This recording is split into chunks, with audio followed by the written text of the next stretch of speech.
नमस्कार दोस्तों, मैं अभिनंदन आप सभी का आपके अपने परिवार टेक्स्ट बुक में हार्दिक अभिनंदन करता हूं, हार्दिक स्वागत करता हूं। बहुत बहुत स्वागत है आप सभी का। सुस्वागतम है, बहुत बहुत वेलकम है। कैसे हैं आप सब?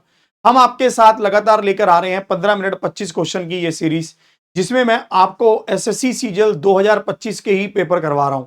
यहां पर मेरी अप्रोच यही रहती है कि अगर आपके सामने सेम टू सेम पेपर रख दिया जाए जो 2025 में आया था, तो क्या आप उसको 15 मिनट में अटेम्प्ट कर पाएंगे? क्या आप उसको 15 मिनट में सही कर पाएंगे? तो इसलिए आपको ये पेपर बहुत ध्यान से देखना है, बहुत अच्छे से समझना है। मेरी अप्रोच को यहां पर आपने मेन देखना है कि सर क्या अप्रोच लगा रहे हैं, कितना क्या चीज दिमाग में लेकर चल रहे हैं, कैसे इसको सोल्व कर रहे हैं। बहुत सारे बच्चों के जब मैं इस वीडियो को डालता हूं तो ये भी कमेंट देखता हूं कि सर बहुत ज्यादा फास्ट हो रहा है, हमें समझ कम आ रहा है। मैं आपको एक चीज समझाना चाहता हूं, इस ये बेसिकली मैंने रखा है आपकी अप्रोच को डेवलप करने के लिए कि अगर ऐसा पेपर आपके सामने आ जाए तो आप उसको कैसे सोल्व करना है, कौन से क्वेश्चन को स्किप करना है, कौन से क्वेश्चन को पिक करना है, कैसे हमारी अप्रोच होनी चाहिए। ठीक है, देखिए सबसे इंपॉर्टेंट बात मैं आपको यहां पर यह भी बता दूं कि अगर आप 25 क्वेश्चन कर रहे हैं तो आप उसमें 3 क्वेश्चन स्किप कर सकते हैं। ज्यादा ही आपको कोई टफ लग रहा है तो 4, मतलब आप शुरू में ही ये माइंड मेकअप करके चलिएगा कि मैं 3 से 3 क्वेश्चन तो स्किप कर सकता हूं। मतलब अगर 25 में से 22 सही मैं कर रहा हूं तो बिल्कुल सही ट्रैक्शन है, कोई दिक्कत नहीं है फिर। ठीक है, क्योंकि टाइमिंग भी कम है। ठीक है, तो इसलिए इस अप्रोच को आपको अपने दिमाग में रखना है, पर ऐसे भी नहीं करना कि थोड़ा सा टफ लगा क्वेश्चन छोड़ दिया। नहीं, अगर क्वेश्चन डुएबल है, क्वेश्चन हो सकता है, तो आपको उसे करना है, आपको उसे स्किप नहीं करना। ठीक है, तो टाइमर की शुरुआत के साथ ही आपके साथ इस सीरीज को आगे लेकर चलूंगा और आज की क्लास के सबसे पहले क्वेश्चन पर आ जाऊंगा। बढ़िया से आप इसको देखना, समझना और आंसर करना। चलिए, टाइमर शुरू हो गया है, पहला क्वेश्चन आ गया है। हमें कह रहा है वीकली फ्यूल यूज आपको बताया गया है, what is the overall average daily fuel uses for both trucks. तो इनको जोड़िए तो हमारे पास क्या हो जाएगा, 8 और 5 13, एक कैरी 43, और ये हमारे पास हो जाएगा 44, और ये हमारे पास हो जाएगा 48, और ये हमारे पास हो जाएगा 44, और ये हमारे पास हो जाएगा 43। ठीक है, तो 8 और 8 16, 16 और 6 22, 2 कैरी, 1 2 3 4 5, 4 5 20, 20 और 2 22, तो 222/10 होगा, क्योंकि ये वाला ट्रक भी 5 दिन चला, ये भी 5 दिन चला, तो टोटल 10 दिन हो गया। तो 22.2 ऑप्शन बी आ गया। आगे बढ़िए, हमें कह रहा है 9 संख्याओं का औसत 56 है, जब एक संख्या हटा दी जाए तो औसत 54 हो जाता है। अगर आप एक संख्या हटाएंगे तो 8 बचेंगी, और यहां पर एवरेज 2 कम हो रहा है तो 16 आपके पास, मतलब 16 भी इसके साथ ही जा रहा है। तो इसका मतलब क्या है, आप इसमें जोड़ेंगे क्योंकि उसके जाने से एवरेज कम हुआ है, इसलिए इसको जोड़ रहे हैं। एक वृत्त की जीवा की लंबाई 12 सेंटीमीटर है। ठीक है, और यहां पर ये हमें कह रहा है पृथ्वी पर स्थित एक बिंदु पर, है ना, जीवा द्वारा बनाया गया कोण 30 डिग्री है। यानी कि यहां पर एक एंगल इसने बनाया है जिसकी वैल्यू 30 डिग्री है। हमें पता है कि अगर इसने यहां पर जितना भी एंगल बनाया है उसके सेंटर पर इससे दुगना एंगल बनाएगा, और अगर यहां पर ये 60 बना रहा है तो ये भी 60 बनेगा, ये भी 60 बनेगा। क्यों? क्योंकि भाई ये तो रेडियस है, अगर दो साइडें बराबर है तो दोनों एंगल बराबर होंगे। अगर फिर इसका मतलब तो ये हो गया, अगर ये कंप्लीट 12 है तो ये भी 12 है। आपको क्या बताना है, सेंटर से यहां तक का डिस्टेंस बताना है। तो अगर ये कंप्लीट 12 है तो आधा लीजिए, क्योंकि 2 बराबर हिस्सों में बांटेगा तो 6 है। तो 12 का स्क्वायर क्या होगा, 144, और 6 का स्क्वायर क्या होगा, 36। माइनस करिए, 14 में से 6 गया 8, 0 1, तो 108 आ गया। 108 का मतलब क्या है, 12 9 108 है, 4 तिया 12 है, और यहां पर 9 का स्क्वायर रूट है। तो 4 का स्क्वायर रूट हमारे पास क्या हो गया, 2, और 3 का स्क्वायर रूट क्या हो गया, 9 का स्क्वायर रूट क्या हो गया, 3 √3 अंदर ही है, तो 6 √3 हो गया। Option A. आगे बढ़ते हैं, हमें कह रहा है दो वृत्त जिनकी रेडियस हमारे पास R1 और R2 है, एक दूसरे को बाहरी रूप से स्पर्श करते हैं। ठीक है, और उनकी सीधी सामान्य स्पर्श रेखा की लंबाई t है। अगर t R1 और R2 के बीच निम्नलिखित में से कौन सा रिलेशन होगा। हमेशा ध्यान रखिएगा, अगर दो सर्कल आपस में टच करते हैं और आपसे डायरेक्ट कॉमन टेंजेंट पूछता है तो ये होती है 2 into R1 root square R1 into R2, है ना। एबीसी में हमारे पास क्या है, एक त्रिभुज है एबीसी, और इसमें हमारे पास माध्यिकाएं हैं। यानी कि अगर मैं इसमें बात करता हूं तो हमारे पास मीडियंस है, एडी है, बीई है, और यहां पर हमारे पास एक सी डी सी, मतलब कुछ भी मान लीजिए, और ये जी पर एक दूसरे को काटती हैं। ठीक है, एडी की लंबाई आपको दे रखी है कि 12 है और आपसे एजी की लंबाई पूछी है। हमेशा ध्यान रखना कि मीडियंस जिस बिंदु पर मिलते हैं उसको सेंट्रोइड कहते हैं और ये 2:1 में एक दूसरे को काटते हैं, यानी कि इस पूरी लंबाई को 2:1 में काटा जाएगा। तो जिसकी वैल्यू निकालनी है उसको ऊपर, इनके जोड़ को नीचे, 3 चौके 12, तो हमारे पास 8 आ जाएगा, ऑप्शन सी। आगे बढ़ते हैं। दो समकोण त्रिभुजाकार ब्लॉक एबीसी और डीईएफ, हमारे पास दो ट्रायंगल हैं जो हमारे पास त्रिभुजाकार ब्लॉक जिसको कह रहा है, यहां पर बी पर 90 डिग्री है, यहां पर ई पर 90 डिग्री है और एसी हमारे पास डायगोनल है जो बराबर है डीएफ के। एसी जो हमारे पास डायगोनल है ये हमारे पास बराबर है डीएफ के और हमें कह रहा है ए बी बराबर है डीई के। तो हमसे पूछ रहा है कि इसमें कौन सा रूल इसको सर्वांग सम यानी कि कॉन्ग्रुएंट बनाता है। तो हमेशा ध्यान रखना कि अगर राइट एंगल ट्रायंगल ऐसे बन रही हो और साइडें हमारी बराबर हो तो इसको कहते हैं आरएचएस से ये हमारे पास कॉन्ग्रुएंट बनता है। हमें कह रहा है एक समकोण त्रिभुज एबीसी 10 सेंटीमीटर व्यास वाले एक वृत्त के अंतर्गत अंकित है। जैसे हमारे पास ये एक सर्कल है, इसके अंदर हमने यहां पर एक ट्रायंगल बनाई है और एक right angle triangle ABC inscribed in a circle with diameter 10 centimetre. जब भी सर्कल बाहर होगा और एक राइट एंगल ट्रायंगल अंदर होगी तो उसका हाइपोटेनस ही उसका डायमीटर होगा, ये हमेशा ध्यान रखना। फिर आपको कह रहा है एन एल्टीट्यूड बीडी, यानी कि यहां पर ये बी है और ये डी है। BD is drawn from the vertex B to the hypotenuse, ठीक है।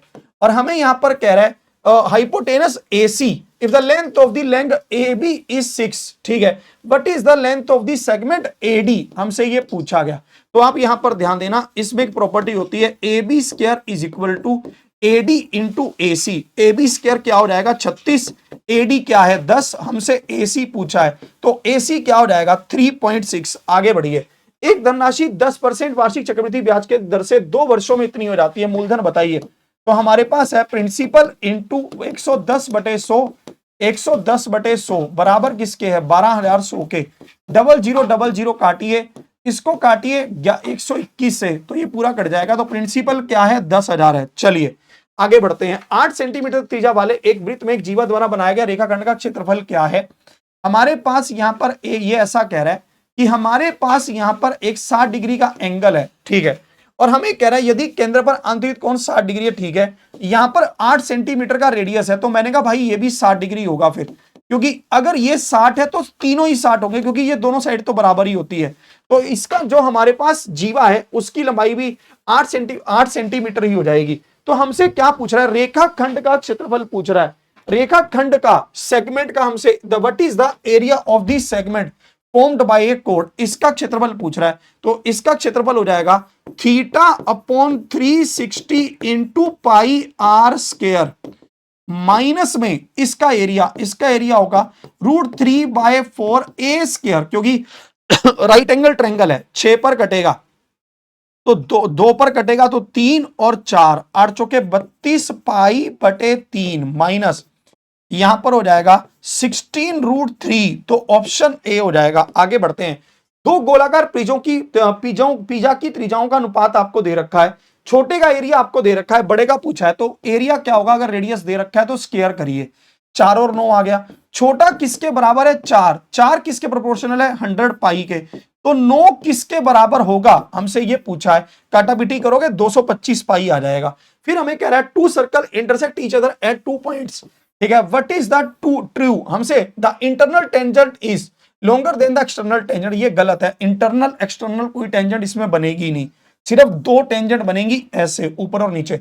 ओनली 2 कॉमन टेंजेंट्स एग्जिस्ट, बिल्कुल सही कह रहा है, ऑप्शन बी हो जाएगा। इसके बाद इसने हमें कहा कि 10 सेंटीमीटर त्रिज्या वाले ठोस अर्धगोले को पिघलाकर बराबर ऊंचाई के 2 शंकु बनाए गए हैं। यदि प्रत्येक शंकु की ऊंचाई 5 सेंटीमीटर है, ठीक है, हमने अर्धगोले को पिघलाया। अर्धगोले का वॉल्यूम क्या होता है 2/3 पाई आर क्यूब, ठीक है, और इससे हमने 2 शंकु बनाए हैं। एक शंकु का वॉल्यूम क्या होता है 1/3 pi r square into h into 2 हो जाएगा, क्योंकि 2 है ना, तो हमारे पास हो जाएगा 5 दूनी 10, हमारे पास हो जाएगा 5 दूनी 10, पाई से पाई, 3 से 3, तो 2 दूनी 4, 40 आ जाएगा। तो option A is the right answer. यदि आधार का परिमाप 40 सेंटीमीटर है, त्रिकोण की ऊंचाई 10 सेंटीमीटर है, तो वर्गाकार पिरामिड का पृष्ठीय क्षेत्रफल क्या होगा? हमेशा ध्यान रखिए, होगा आधा गुना में perimeter of the base into height, यानी कि 20 पर हो जाएगा, तो यहां पर 200 आ गया। ठीक है, एक अर्धगोले और एक शंकु के आधार की त्रिज्या साझा करते हैं, उनका आयतन बराबर है। अगर उनका आयतन बराबर है तो उनके सामान्य त्रिज्या r है, तो शंकु की ऊंचाई बताइए। अर्धगोले का अगर हम यहां पर देखते हैं तो आयतन क्या होता है? 2/3 पाई आर क्यूब, और शंकु का होता है 1/3 पाई आर स्क्वायर एच। तो पाई से पाई कट गया, 3 से 3 कट गया, आर स्क्वायर कट गया, आर मतलब एक आर बच गया। तो हाइट किसके बराबर है? रेडियस के दुगने के। ऑप्शन ए हो जाएगा। यदि किसी गोले की त्रिज्या को उसके मूल आकार से दुगना बढ़ा दिया जाए तो नए पृष्ठीय क्षेत्रफल का मूल पृष्ठीय क्षेत्रफल से अनुपात क्या होगा? पहले एक था अगर रेडियस, तो अब उसको दुगना कर दिया, तो एरिया क्या होगा? इसका स्क्वायर कर दीजिए, एक का स्क्वायर एक और चार का स्क्वायर दो का स्क्वायर चार। फिर हमें कह रहे हैं वॉल्यूम भी क्या होगा? तो इसका क्यूब कर दीजिए, तो 1 और 8, मतलब इसका उल्टा कर दीजिए, 4 और 1 हो गया, और यहां पर 8 और 1 हो गया। तो ऑप्शन हमारे पास क्या हो जाएगा? ऑप्शन हमारे पास हो जाएगा बी। चलिए और आगे बढ़ते हैं। दो कंटेनर ए और बी में शराब और पानी का मिश्रण है। कंटेनर ए में शराब और पानी का अनुपात 4 और 1 है, कंटेनर बी में उनका 5 और 2 है। तो कंटेनर ए में 10 लीटर है, अगर कंटेनर ए में 10 लीटर है, टोटल 5 है, तो 2 से भाग करिए, तो 8 और 2 हो गया। कंटेनर बी में हमारे पास 40 लीटर है, तो 7 से भाग करिए, और 2 2 आ गया, 2 से गुना करिए, 5 दूनी 10, 2 दूनी 4, तो 18 और 6 हो गया। ठीक है, एक बार देख लेते हैं। तो और तीसरे कंटेनर में शराब और पानी का, ठीक है, तो 6 18 और 1, 3 और 1 आ गया। हमें कह रहा है एक पंसारी ने 50 किलो चावल 40 रुपए प्रति किलोग्राम की दर से, एक पंसारी है 50 किलोग्राम चावल 40 रुपए प्रति किलोग्राम की दर से, तो 2000 रुपए हो गया। और 20 किलोग्राम चावल 55 रुपए प्रति किलोग्राम की दर से, तो हमारे पास यहां पर 11 हो गया। ठीक है, 5 दूनी 10, 0 1 कैरी, 5 दूनी 10, 0 1 कैरी, और यहां पर अगर हम देखते हैं तो हाँ 1100 हो गया, 0 0 1 31 हो गया। और पूरे मिश्रण को 48 रुपए, 50 केजी ये और 20 केजी ये, यानी कि 70 केजी को हमने इस रेट पर 48 रुपए के हिसाब से बेचा। तो 7 चुके 28, 28 और 5 32, 28 और 5 हमारे पास हो जाएगा 33, तो 3360 में बेचा 3100 रुपए के सामान को, तो 260 का प्रॉफिट हो गया। एक कंटेनर में 5 सही 3/4 लीटर पानी है, तो 5 चौके 20 और 3 23, तो 23/4 हो गया। फिर हमने 2.375 है ना, और इसका भी 2 बार, यानी कि इसका दुगना करिए, तो ये हो गया नीचे 500, इसको 25 से काटिए, है ना, तो हमारे पास यहां पर हो जाएगा ये 25 दूनी 50, ठीक है, 25 नाई 225, 225 हमारे पास हो जाएगा, तो 95, 25 पांचे 125, ठीक है। फिर हो जाएगा 5 पर काटिए 19 और 4, 5 के 20, तो 19/4 को माइनस करिए, तो 4 नीचे आएगा, और हमारे पास यहां पर 4 ही आ जाएगा, 4 से 4 कट गया, तो 1 आ गया, यानी कि 1 बचेगा। आगे बढ़ते हैं। एक निर्माता ने एक उत्पाद पर उसके लागत मूल्य से 30% अधिक मूल्य अंकित किया और एक ग्राहक को छूट प्रदान की, जिसके परिणाम स्वरूप उसे 17% का लाभ हुआ, यानी कि 100 रुपए के सामान पर 130 लिखा और फिर 17% के लाभ पर, यानी कि 117 पर उसको बेचा। तो उसने डिस्काउंट कितना दिया है? 13 का डिस्काउंट दिया है, और ये 13 का डिस्काउंट कितने पर है? 130 पर है, यानी कि 10% हो गया। तो option D is the right answer. एक टेलीविजन सेट का अंकित मूल्य 20,000 रुपए है, इसको 2 क्रमिक डिस्काउंट पर बेचा जाता है। पहला डिस्काउंट क्या है? 15%, तो 85% हो गया। दूसरा डिस्काउंट आपको बताना है, तो उसको आपने उसको ए ले लिया, और फाइनल प्राइस 15,300 है, आपने उसको वही लिख दिया। ठीक है जी। अब इसको 17 पर आप काटिए, 17 पर काटेंगे, 17 पानी 85 और 17 9, ठीक है, 5 दूनी 10, 0 से 0 कट गया, 100 माइनस ए बराबर 90। तो ए की वैल्यू क्या है? 100 में से 90 गया 10। ए और बी 5 और 6 के अनुपात में एक व्यवसाय में निवेश करते हैं, लाभ का अनुपात 10 और 9 है, ठीक है। बी को अपना पैसा 12 महीने के लिए निवेश करता है, तो ए ने कितने महीने के लिए निवेश किया? लाभ को आप क्या करिए, इन्वेस्टमेंट से डिवाइड कर दीजिए, टाइम का रेशो आ जाएगा। तो हमने देखा 3 तिया 9, 3 दूनी 6, तो 4 और 3 आ गया। अब देखिए बी ने अपना पैसा 12 महीने के लिए निवेश किया, तो 3 बराबर है 12 के, तो 4 किसके बराबर होगा? 16 के। ऑप्शन बी आ गया। हमें कह रहा है पी और क्यू का रेशो क्या है? 6 और 11। यहां पर देखिए ये रहा 6 और 11, ये रहा। चलो एक काम और करते हैं, इसको सीधा सीधा लिख लेते हैं। 6 और 11, 5 और 4, ठीक है। 6 और 11, 5 और 4, और यहां पर 9 और 7। पहला क्या आएगा?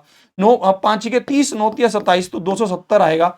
लास्ट में क्या आएगा? 7 चौके 28 और 11, 308 आएगा। तो ऑप्शन ए ही हो जाएगा, है ना? नहीं, यहां पर भी अभी रुक जाओ। फिर इसके बाद यहां पर आ जाएगा 45, 45 को 11 से करेंगे तो 495, तो 495 वाला ये ऑप्शन रहा। तो ऑप्शन ए क्या है? बिल्कुल सही उत्तर है। आगे बढ़ते हैं। एक बैग में 1, 2, 3 के अनुपात में 10 रुपए, 5 रुपए, 2 रुपए के सिक्के हैं। यदि बैग में कुल धनराशि 390 है, तो हमें पता है कि एक बैग में 10 रुपए, 5 रुपए और 2 रुपए के सिक्के हैं, जो कि हमारे पास है 1, 2 और 3 के अनुपात में। तो कितने रुपए हैं हमने बता दिया, तो 26 रुपए हैं। बराबर किसके हैं? 390 के बराबर है। तो प्रत्येक प्रकार के सिक्के पूछे हैं, एक की वैल्यू पूछी है तो हम बता देंगे। 13 दिया 30 और 13 दूनी 26, तो 15 आ रही है।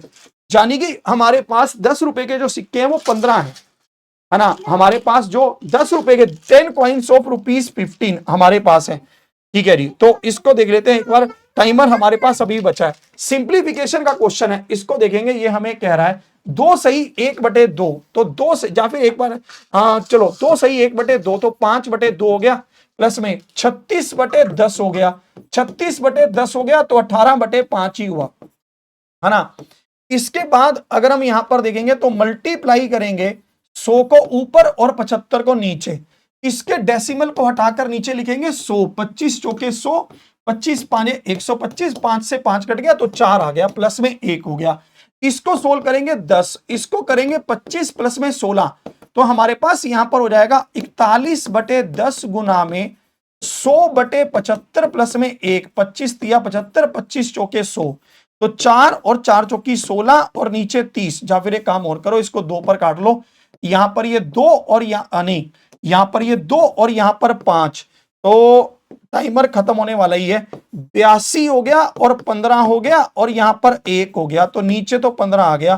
तो यहां पर हमारे पास आ रहा है, कुछ ना कुछ तो गड़बड़ हो रही है यहां पर थोड़ी बहुत। 5 और 2 7 और 1, मतलब लगभग टाइम खत्म, मतलब 2 क्वेश्चन बच गए हमारे। ये 24 और 25 नंबर, ठीक है। ये तो आप खुद भी करोगे, ठीक है। इसमें थोड़ी सी जो भी मेरे से फास्ट कैलकुलेशन के चक्कर में कुछ मिस्टेक हुई होगी, तो मतलब कुल मिलाकर आप देख रहे हो कि बढ़िया आप कर सकते हो। वही मैं जैसे आपको कह रहा था कि 22-23 क्वेश्चन आप आराम से अटेम्प्ट कर सकते हो। देखो ये क्वेश्चन भी सिंपल ही था, अगर हम इनको पहले अटेम्प्ट करते हो सकता है हमारा एक ही क्वेश्चन फिर छूटता, ठीक है। मतलब क्योंकि ये क्वेश्चन तो इजी है ना, तो अगर हम इनको पहले करते तो हो सकता है कि हमारा एक क्वेश्चन छूटता। फिर देखिए मैं आपको यही समझाना चाहता हूं कि जब आपको क्वेश्चंस की अप्रोच पता हो कि क्वेश्चन करना कैसे है, तो फिर आपको दिक्कत नहीं है। पर जब आपको क्वेश्चन की अप्रोच ही पता ना हो, फिर क्वेश्चन को कैसे आप करोगे। तो इसलिए सबसे पहले आपको चैप्टर वाइज सिलेबस पूरा करना है, जिसके लिए हम लेकर आए हैं final selection batch. SSC CGL 2026 का फाइनल सिलेक्शन बैच आपके सामने आ चुका है। ये फाइनल सिलेक्शन बैच आपको बिल्कुल बेसिक से सारी चीजें सिखाना शुरू करता है। इस बैच में हम आपको पूरा डिटेल में चैप्टर वाइज पढ़ा रहे हैं, साथ में आपको सेक्शनल टाइमर वाले मॉक टेस्ट भी यहां पर प्रोवाइड करवा दे रहे हैं। तो ए टू जेड चीजें आपके पास यहां पर आपको मिल जाएंगी। इसमें हम आपको लाइव क्लास देंगे 400 प्लस घंटे की, मॉक टेस्ट मिलेंगे आपको 25 प्लस, 2500 प्लस प्रीवियस ईयर आपको कवर करेंगे डेप्थ में, और प्रैक्टिस क्वेश्चंस आपको करवाएंगे 14,400 plus practice questions, 450 plus study notes होंगे। मतलब कंप्लीट स्ट्रेटजी के साथ आपके साथ फाइनल सिलेक्शन बैच में हम आपको पढ़ाने वाले हैं। आपके एग्जाम से पहले पहले सिलेबस को पूरा करवाना ये हमारी जिम्मेवारी है। तो पूरी डिटेल में पढ़ने के लिए हमारे साथ इससे जुड़िए, ताकि आपको क्वेश्चन देखते ही समझ आ जाए कि उसकी अप्रोच क्या है। यह बैच हम आपको 849 रुपीस में अवेलेबल करवा रहे हैं। हमारा जो ऑफर था वो आज के लिए और बढ़ गया है, जिसमें आपको 12 महीने के लिए अब 2000 रुपए की पेमेंट करने की जरूरत नहीं है। अब आपको सिर्फ 849 रुपीस पे करना है, जो आपको 1 साल का सब्सक्रिप्शन मिल जाएगा।